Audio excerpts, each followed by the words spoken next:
एक महत्वपूर्ण विषय को लेकर के आज मैं हरियाणा प्रदेश के ऐसे वर्ग के लिए मैं आया हूं जिसमें विपक्ष ने एक भ्रम और झूठ फैलाने की कोशिश की जा रही है। हमारे जो मनरेगा के श्रमिक हैं, क्योंकि कांग्रेस झूठ फैलाने में तो माहिर है। जब कोई कहने के लिए कुछ नहीं मिलता, अगर किसी योजना में सुधार किया जाता है, उस सुधार की भी कांग्रेस यूपीए को तकलीफ होती है, इंडी गठबंधन को तकलीफ होती है। और ये तकलीफ होती है, मैं आज मीडिया बंधुओं के बीच में कहना चाहूँगा, जो इंडी गठबंधन के लोग हैं कि उनको इतनी तकलीफ होती है कि ये क्यों गरीब के लिए सुधार कर रहे हैं मोदी जी।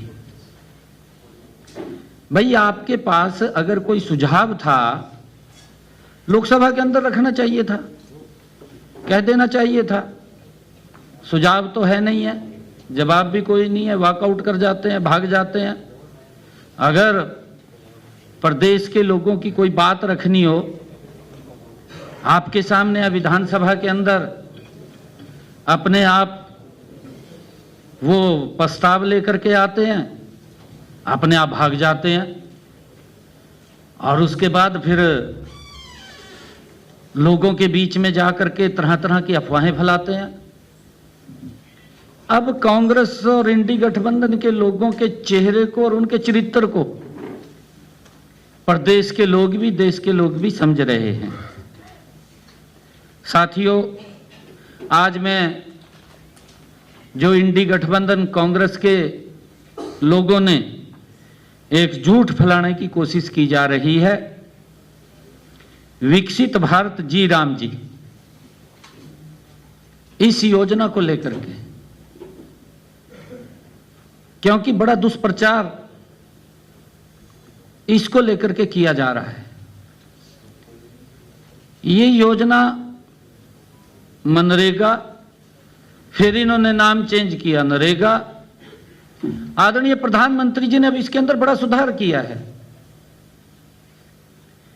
मैं इंडी गठबंधन के लोगों को यह भी कहना चाहूंगा कि आप मनरेगा के बारे में देश के श्रमिकों को बताएं भी हमारे समय में क्या क्या उनको फैसिलिटीज मिलती थी, क्या क्या भ्रष्टाचार होता था, कैसे उन तक पैसा नहीं पहुंचता था। वो बताने का उन्हें भी काम करना चाहिए, नहीं तो हम बता देते हैं अभी क्या उनके समय के अंदर होता था। दुष्प्रचार की इस कड़ी में ताजा उदाहरण देखने को मिलता है। 30 दिसंबर को पंजाब विधानसभा में एक प्रस्ताव पारित किया गया और प्रस्ताव जिसमें जो उन्होंने रखा है, ना तो कोई आंकड़ा दिया, कोई आंकड़ा भी नहीं है उसके अंदर, और न ही कोई तथ्य था। गुमराह करना है और गुमराह करके लोगों के बीच में एक झूठ फैलाना है। मैं आज एक बात कहना चाहूंगा कि झूठ अब नहीं चलेगा। लोग समझ चुके हैं इनके झूठ को भी। झूठ लंबे समय तक नहीं चलता। बार बार अगर कोई झूठ लेकर के मैदान में उतरेगा, लोग तो कहेंगे वही तो इसकी बात भी नहीं सुनने। शुद्ध राजनीतिक प्रस्ताव लेकर के आए पंजाब विधानसभा के अंदर। साथियों, यह विषय देश के करोड़ों ग्रामीण श्रमिकों, किसानों और मेहनत कश परिवारों के साथ ये जुड़ा हुआ है, जिसके अंदर इंडी गठबंधन के लोग झूठ फैलाने की कोशिश कर रहे हैं। साथियों, हम सब ये जानते हैं, देश के यशस्वी प्रधानमंत्री आदरणीय नरेंद्र मोदी जी ने श्रमिकों के कल्याण और गांव के विकास में एक और ऐतिहासिक कदम उठाते हुए विकसित भारत जी राम जी इस योजना को शुरू किया है। मैंने कहा है कि समय समय पर इसमें बदलाव होते रहे हैं।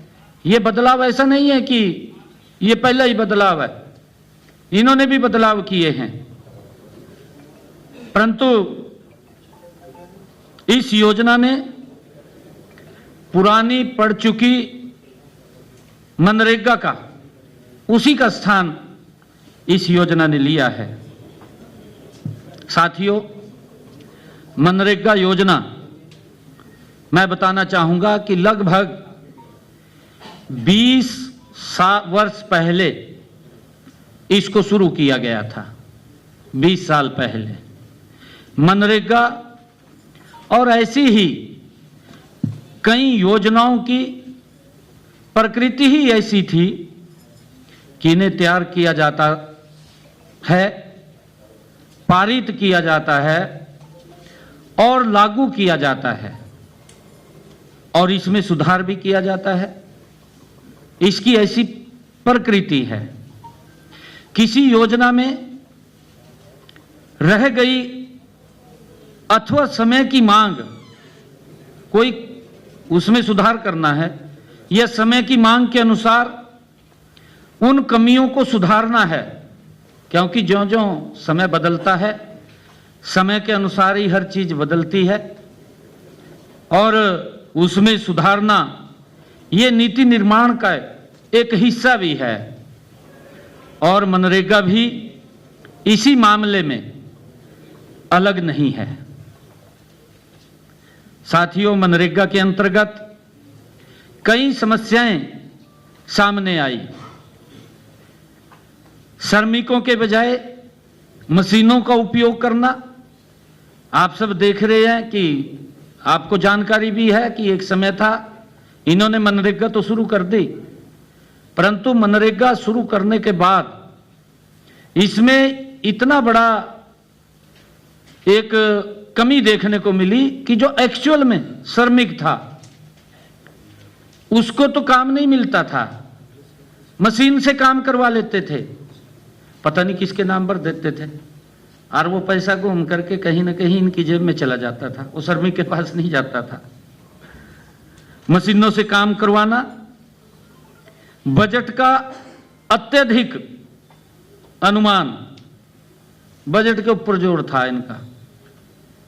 पहले से पूर्ण की गई परियोजनाओं को दोबारा करना, भी एक योजना बना दी, काम नहीं मिला, उसी योजना को दोबारा तोड़कर फिर शुरू कर दी और ऐसी ही कई कमियां देखने को मिली।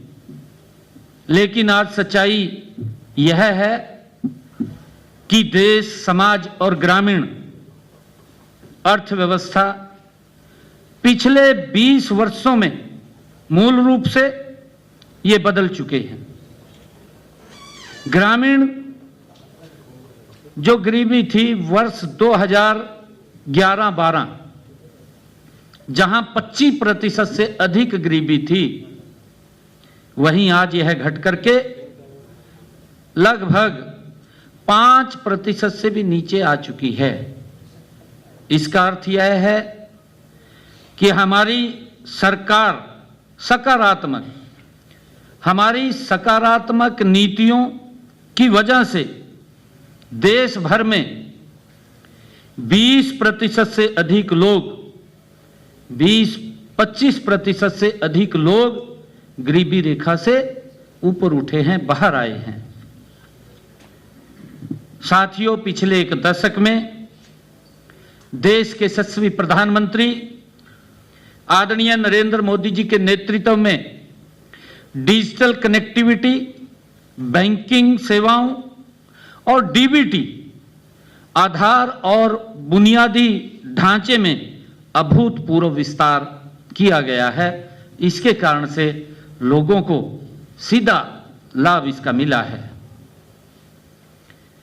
ऐसे में एक पुराने खामियों से भरे ढांचे को बिना सुधार के ढोते रहना न तो श्रमिकों के हित में था और न ही ये राष्ट्र के हित में था। साथियों, हम सब देखते हैं कि वर्ष 2013 की सीएजी की रिपोर्ट आई 2013 में। आप भी उसको बिल्कुल, क्योंकि उस वक्त यूपीए सरकार थी, शायद यूपीए के गठबंधन के लोग थे, फिर उसका चेहरा बदल दिया, उसका इंडी गठबंधन कर दिया समय समय के ऊपर, क्योंकि व्यक्ति तो वही रहते हैं, नाम बदल देते हैं, चेहरे वही हैं परंतु नाम बदले जाते हैं। 2013 सीएजी की रिपोर्ट ने स्पष्ट होता है कि यूपीए की शासन के दौरान योजनाओं में फर्जी लाभार्थियों की भरमार थी। ये नहीं पता किसको दे देते थे और किसकी नाम लिख दिया और उसका सारा पैसा अपनी जेब में चला जाता था, और केवल धन की हेराफेरी के उद्देश्य से लाभार्थियों की सूची में ये हेराफेरी की गई थी।